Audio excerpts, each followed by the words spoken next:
특별히 성탄절 2부에는 우리 교회는 이제 마곡간 음악회를 하고 있는데요. 제가 어릴 때는 성탄절 교회마다 크리스마스 이브에 잔치를 했었는데, 그때는 선곡도 하고 찬송도 하고 게임도 하고, 저도 연극할 때에 여관 주인 역할도 빈방 없어요, 다른 데 가보세요, 그런 거다. 어느 해는 지나가는 행인 2 해서 그냥 그때는 말할 필요가 없어요. 그냥 지나가면 되는 것도 있고, 그런 시간을 보냈고, 또 이날은 공식적으로 과자도 마음껏 먹을 수 있는 그런 때였습니다. 저희 행사 끝나게 되면 친구들끼리 모여가지고 또 선물 교환했잖아요. 그 선물 교환하면서 거기에는 게임도 있고 또 뭐 이게 명령 벌칙 같은 것도 있고, 선물 나누면서 거의 한 2시, 3시까지 그렇게 놀다가 시간 되면 장로님이 부르셔가지고 우리 집에 와서 떡국 먹어. 그러면 집에 몰려가서 떡국을 다 먹고는 그 다음부터 저를 편성해가지고 새벽송을 돌기 시작합니다. 그 당시에는 시골에 교회가 많지 않으니까요, 한 교회가 여러 지역을 돌게 되고, 심지어는 낙동강에 건너서도 교우들이 있었기 때문에 그때는 왜 그렇게 추웠는지 몰라. 너무너무 추운데도 얼어붙은 낙동강을 조망하면서 건너가서 그곳에 가서 새벽성을 부르기도 했습니다. 여러분 다 기억나지만 축성탄이라고 하는 등이 있잖아, 그죠? 등을 가지고 가서 집집마다 가서, 그때는 꼭 예수 믿는 집만 가는 거 아니에요. 믿지 않은 사람들 집에도 가서 성탄절을 찬송을 고요한 밤 거룩한 밤 아기 잘도 잔다. 아마 요즘 같으면 이런 노래 부르다가는 누가 나와서 당신들 그 때문에 아기 잘도 잔다네, 우리 아기 깼어, 시끄러워, 뭐 그런 분이 있을지 모르지만, 그 당시에는 믿지 않은 사람들도 찬송 부르면 불을 밝혀가지고, 그리고 주인이 나와서 과자 봉지하고 또 이런 선물들을 담아서 주면 그거 이제 큰 보자기에 담아가지고 교회 가지고 와서 또 어려운 사람 또 나눠주고, 그랬던 해가 있었는데 여러분도 아마 다 기억이 나실 것입니다. 제가 어릴 때 이런 성탄절 행사들을 기다리고, 이런 행사를 이렇게 잔치를 하고 난 다음에 성탄절이 끝나면 그렇게 허전할 수가 없어요. 그리고 다시 또 1년 기다려야 돼. 혹시 여러분은 그런 적 없으세요? 마치 생일 잔치 끝난 다음에 허무함이 찾아오는 것 같이. 그런데요, 저는 제가 예수님을 나의 주님으로 모시고 그때부터는 성탄절의 기쁨이 성탄절만 좋은 게 아니야. 오늘 아까 우리 1부 때 유아세례식 있었거든요. 우리 하준이가 돌잔치 하면 너무 기쁘죠. 그러나 돌잔치만 기쁜 게 아니죠. 이제 커가지고 걷고 엄마, 아빠, 하다버디 이런 얘기도 하고 그러면 애가 얼마나 기뻐요. 얼마나. 이런 마찬가지로 우리 예수 믿는 예수님을 나의 주님으로 모신 성도는 성탄절도 기쁘지만 성탄절이 지나도 주님이 나와 함께 하시고 성령님이 내 안에 계시니까, 그래서 성도 여러분의 모든 삶 가운데는 성탄절뿐 아니라 매일매일이 메리 크리스마스 되시기를 주님의 이름으로 축원합니다. 자, 오늘 보면 누가복음 2장 8절의 말씀 같이요, 시작. 그 지역의 목자들이 밤에 밖에서 자기 양떼를 지키더니. 여러분, 이 말씀을 제가 본문을 읽으면서 제 안에 생기는 2가지 의문이 있었는데요. 첫 번째는 하필이면 우리 예수님의 성탄의 이 기쁜 소식을 헤롯 왕도 있잖아요, 제사장도 있잖아요. 하필이면 왜 가장 이 당시의 사회 가운데 가장 비천한 양을 치는 목자들에게 이 소식을 전해지게 되었을까? 두 번째는 이스라엘 유대 땅이 더운 지역이지만 12월 추운 날씨 가운데 어떻게 양을 칠 수가 있었을까? 여기에 대해서 주석을 찾아보니까 성경학자들이 그렇게 대답을 합니다. 10월이 넘어가면 목자들은 추운 날씨 때문에 양을 데리고 산 아래로 내려간대요. 그런데 한겨울에 들에서 양을 치는 특별한 경우는 한 가지밖에 없는데, 그건 뭐냐면 제사에 쓰일 흠없는 양을 키우는 사람들이라고 하는 것입니다. 여러분, 그러니까 베들레헴에서 양을 치던 목자들에게 하나님의 영광과 함께 천사가 나타나서 아기 예수 탄생의 이 기쁜 소식을 전해준 그 이유가 어디 있느냐 하면, 이들은 하나님께 바칠 제물을 밤새도록 지키는, 어린 양떼를 지키는 귀한 사명을 감당했기 때문에 성탄의 처음 기쁜 소식이 그들에게 전해지게 되었다고 하는 사실입니다. 저는 이 말씀을 묵상하면서 참 우리 교회도 그렇구나.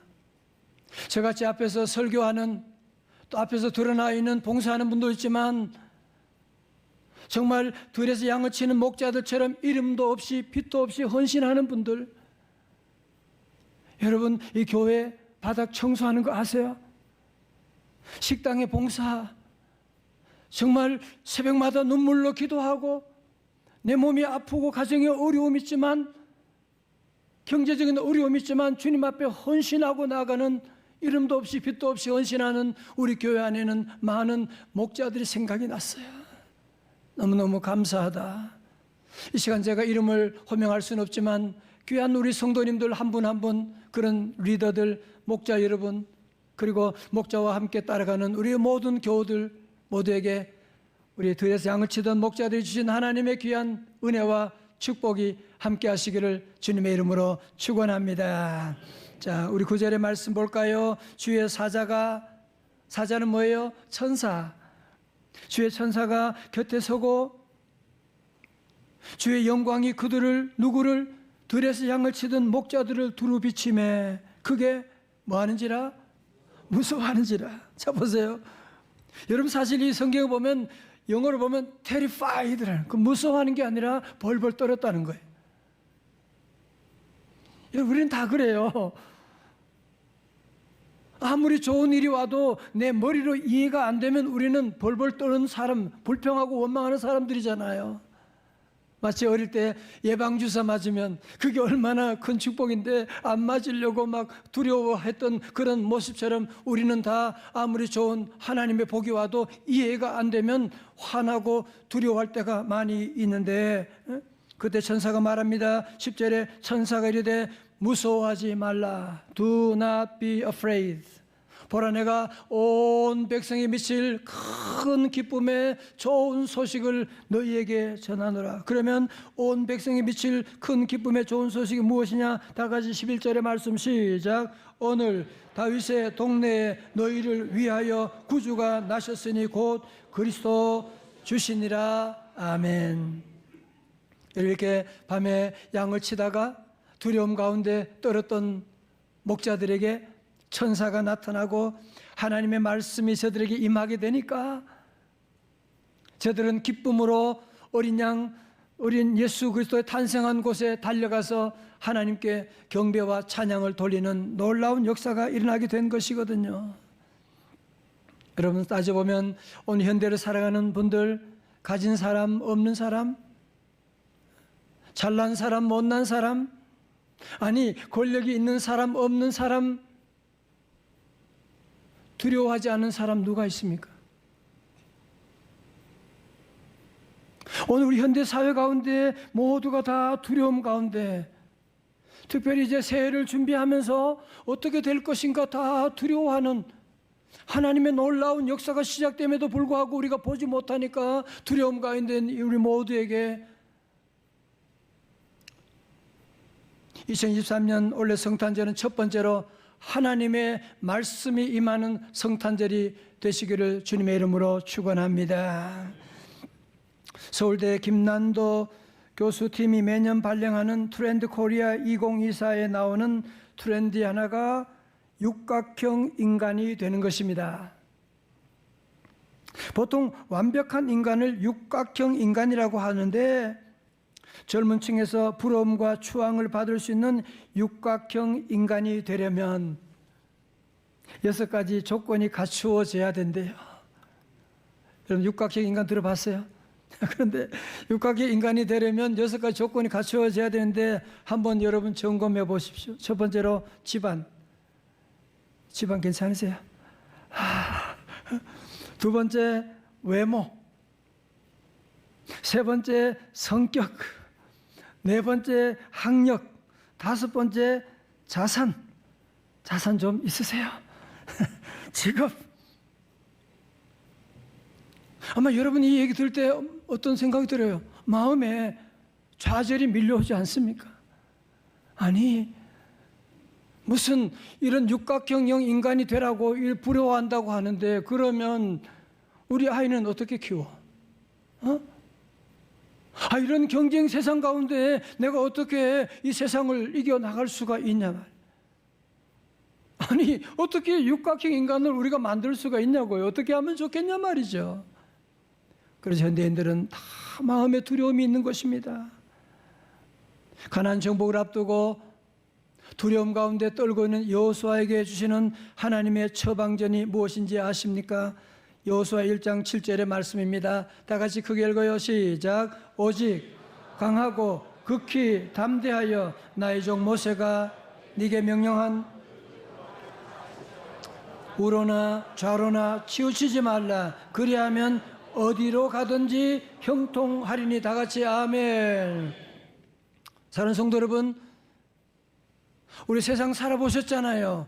소유한다고 여러분이 승진한다고 거기에 행복이 있는 것이 아니고 거기 가도 또 더 큰 두려움이 우리를 찾아오게 되는 이 세상. 이 세상 살면서 오늘 저와 여러분들은 그냥 핸드폰을 너무 많이 봐. 거의 중독. 저도 그래요.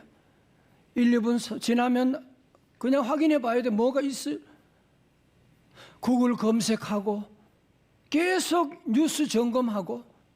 그러니 오는 결과가 뭐예요? 두려움, 짜증. 사랑하는 성도 여러분, 정말 우리 모두가 이 두려움 많은 세상 가운데 살아가는 들의 양치는 목자와 같은 여러분들, 어떻게 우리가 육각형 인간이 될 수가 있고 어떻게 우리 아이를 그렇게 만들 수가 있나요? 그런 뉴스 따라가지 말고 우리 성도들은 어떻게 해야 되느냐? 하나님의 말씀을 따라가고. 다 같이 아멘. 하나님 말씀이 기준이 되고 아멘. 하나님 말씀 따라가게 되면 세상은 다 변하거든요. 변하지 않는 말씀을 여러분이 따라가게 되면 어느새 우리 안에 있던 두려움도 다 사라지게 될 줄로 믿습니다. 두려움 많은 세상의 두 번째로 찬송이 있는 성탄절이 되어야 합니다.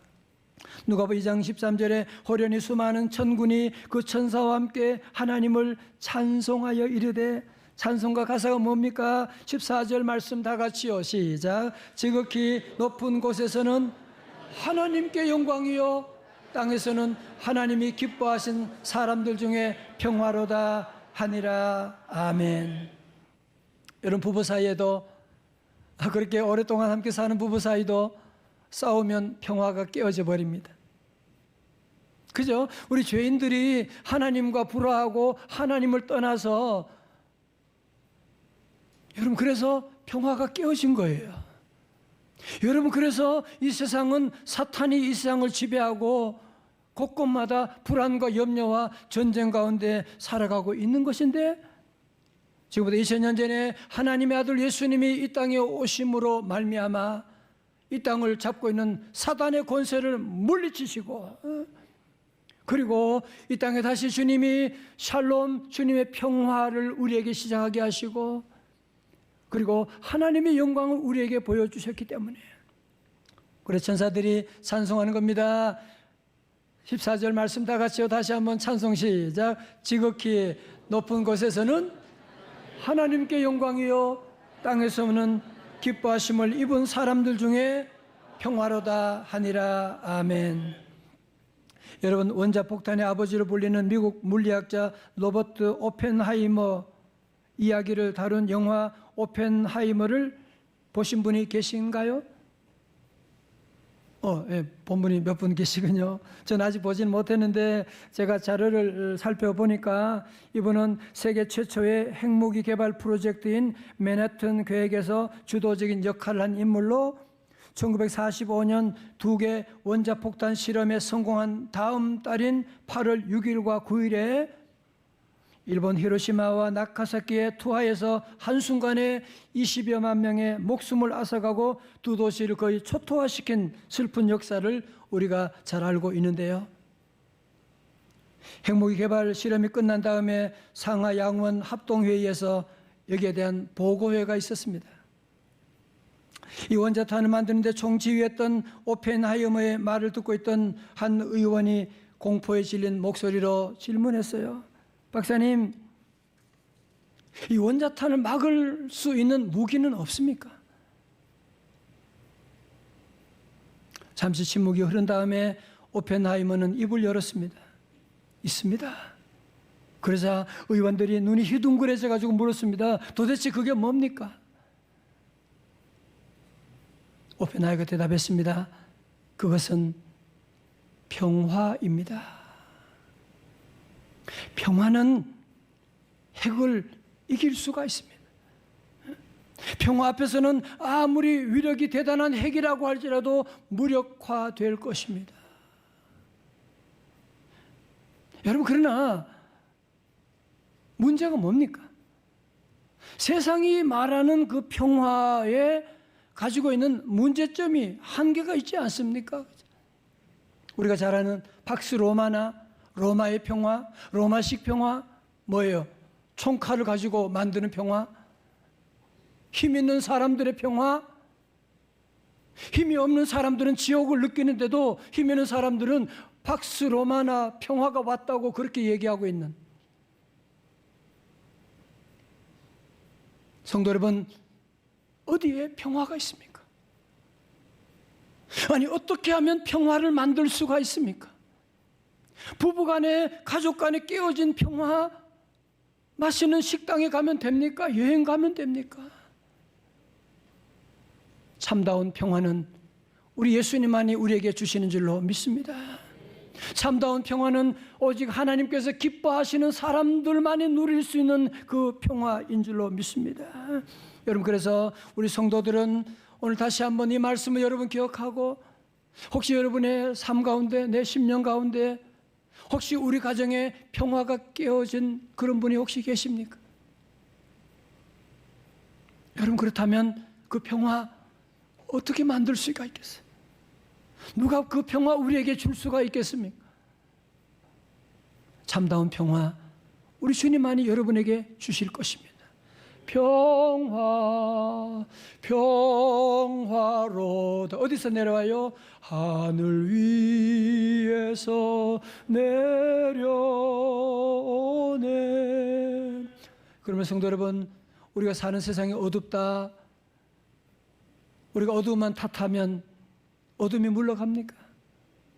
평화가 깨어지다고 해서 다 당신 때문이다, 네 때문이다, 우리 가정이 이렇게 된 건 너 때문이다, 여러분이 그런다고 우리 가정에 평화가 옵니까? 이제 우리 믿는 성도들은 천사들처럼 우리 모두가 다시 일어나서 우리 모두는 주님을 찬양하고, 어두운 가운데 있지만 주님을, 빛으로 오신 주님을 찬양하면 어두움이 물러갈 것입니다. 전쟁 가운데 있는 가정이라고 할지라도 주님을 찬양할 때 그곳에 평화가 만들어지게 될 것이고, 불안 가운데 사는 삶이라고 할지라도 주님의 평화를 찬양하고 나가면 그곳에 내가 할 수 없는 놀라운 평강이 귀한 가정에도 임하게 되는 줄로 믿습니다. 그럼 우리 성도 여러분, 어둠이 가득한 세상에 살아가고 있는 저희들 모두가 이제 다시 한번 천사들처럼 예수님의 오심으로 시작된 하나님의 영광, 주님 주시는 평화를 노래해야 하지 않겠습니까? 이 아침 우리가 함께 부를 이 노래는 성가인데 유네스코 인류 무형 유산으로 지정된 노래로, 이 노래 가사는 오스트리아의 음악도시 짤스부르크에서 약 20km 떨어진 오베른도르프라고 하는 작은 마을이 있는데요, 이 마을 한복판에는 짤자흐라고 하는 강이 흐르고 있는데, 비만 오면 항상 강이 범람하게 돼서 이 마을에 큰 피해를 입히곤 했습니다. 이 마을에 어느 날 젊은 사제 요셉 모아라고 하는 분이 홍수로 말미암아 마을 사람이 다 피해를 입고 주택을 잃고 슬픔 가운데 보내는 모습을 보면서 하나님께 그는 기도합니다. 주여, 이 마을에 평화를 주옵소서. 기도하자 마음에 한편의 시가 떠올랐는데 답은 나중에 보여야 되는데 벌써 답이 나왔어요. 그는 얼른 가사를 적고 자기 교회 출석하는 그루버라고 하는 음악 선생님에게 작곡을 부탁했어요. 그때 마침 홍수가 범람해서 교회까지 피해를 입게 되고 교회 오르간마저 소리가 나지 않는 이런 가운데 1818년 12월 24일 성탄절 이브에 그루버는 자기가 작곡한 이 노래를 기타로 처음으로 세상에 선을 보이게 되는데, 이렇게 탄생한 곡이 뭐예요? 다 아죠? 고요한 밤, 거룩한 밤. 미리 답을 보여줘서 여러분들이 다 알게 됐습니다. 사실 우리가 연말을 보내면서 성탄절을 맞이하면서 정말 이곳에 있었던 것처럼 홍수처럼 밀려오는 아픔들, 사고들, 여러 가지 많은 사건들이 우리에게 밀려오고 있지는 않으십니까? 이 세상은 온통 어둠으로 덮인 밤이라고 할지라도 요절 믿는 주님을 모신 우리 성도들은 지금이야말로 정말 고요함과 거룩한 Silent Night, Holy Night을 함께 우리가 불러야 되지 않겠습니까? 추운 겨울에 홍수로 피해를 입은 이 안타까운 사람을 바라보며 기도하며 만들었던 이 노래가 바로 오늘 저와 여러분의 기도가 될 수 있기를 바랍니다.